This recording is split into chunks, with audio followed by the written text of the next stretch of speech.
Et bonjour à tous, on est parti pour le challenge d'une vidéo par jour pendant un an. Donc là, je vais vous poser une question qui arrive quand même assez souvent. C'est comment affronter la peur pour lancer son business ou n'importe quel business. En tout cas, quelque chose que vous voulez tester. En fait, la réponse, elle est assez simple, mais de nouveau très difficile à mettre en pratique. Ça, c'est un truc que je remarque de plus en plus, en tout cas 2022, ça a été vraiment ça. C'est qu'il y a beaucoup de choses simples à faire, mais qu'on ne met pas en pratique, quoi.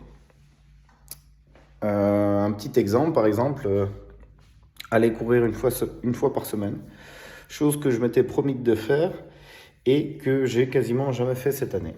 Donc voilà, c'est très simple à faire. Une demi-heure, hein, même pas, hein, et je m'y suis pas tenu. Mais bon, 2023 arrive, je vais m'y mettre, vous inquiétez pas. Et donc pour lancer le business, en fait, moi, qu'est-ce que je conseillerais à tout un chacun? C'est de démarrer en fait petit et voir si ça marche. Donc, comme exemple, bah, la location de voiture, c'est assez simple. Je crois que la plupart des gens ont une voiture. S'ils veulent pas prendre trop de risques d'acheter un véhicule, bah, en fait, utilisez votre voiture tout simplement. Et vous voyez par rapport à ça si ça prend ou pas.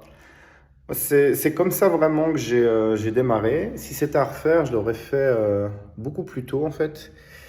Et mettre des plages horaires beaucoup plus larges en sachant que vous avez toujours la possibilité d'accepter ou de refuser. Donc évidemment, si vous refusez en permanence, vous avez un taux d'acceptation assez bas et c'est pas terrible, mais au final, vous en foutez. Qu'est-ce que vous avez à perdre de toute façon? Donc ça, c'est vraiment l'idée numéro une, que ce soit pour ce business de location de voiture. Si ça vous intéresse, d'ailleurs, il y a un lien dans la description où je vous explique un peu toutes les erreurs que j'ai faites détaillées pour gagner du temps et pour vous accélérer. Et clairement, ça se chiffre en centaines, voire milliers d'euros en fonction du nombre de voitures que vous avez. Mais sur une année, sincèrement, on peut facilement récupérer 2000 euros, hein. Et sans rire, hein, sans rire. Ou même pire, si vous avez un accident mal déclaré, vous pouvez gagner, ou en tout cas, ne pas perdre le prix de votre voiture, quoi. Donc voilà, après, la deuxième petite leçon par rapport à ça, ça a été mon business de vente de bière, que j'ai arrêté maintenant.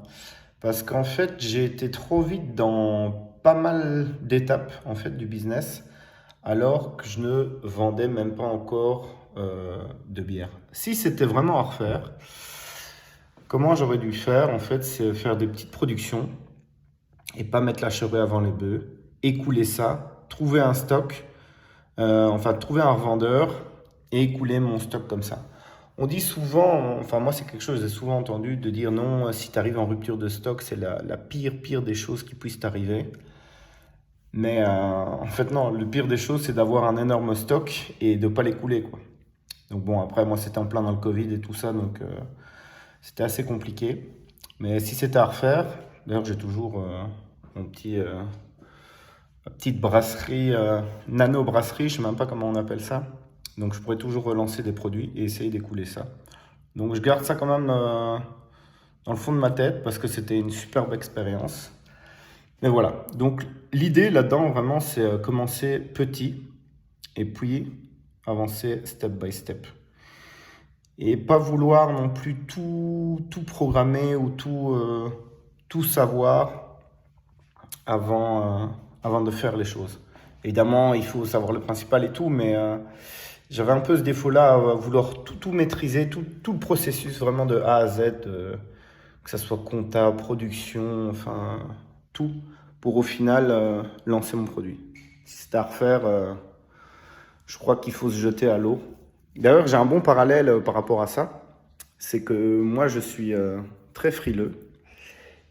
Et pour rentrer dans l'eau, ben, j'ai déjà essayé plein de techniques, les pieds, euh, enfin, vous voyez, se mouiller la nuque et tout ça. Au final, la meilleure technique pour aller dans l'eau, c'est clairement, hop, de se jeter. Et là, votre corps va s'acclimater à la température de l'eau, quoi.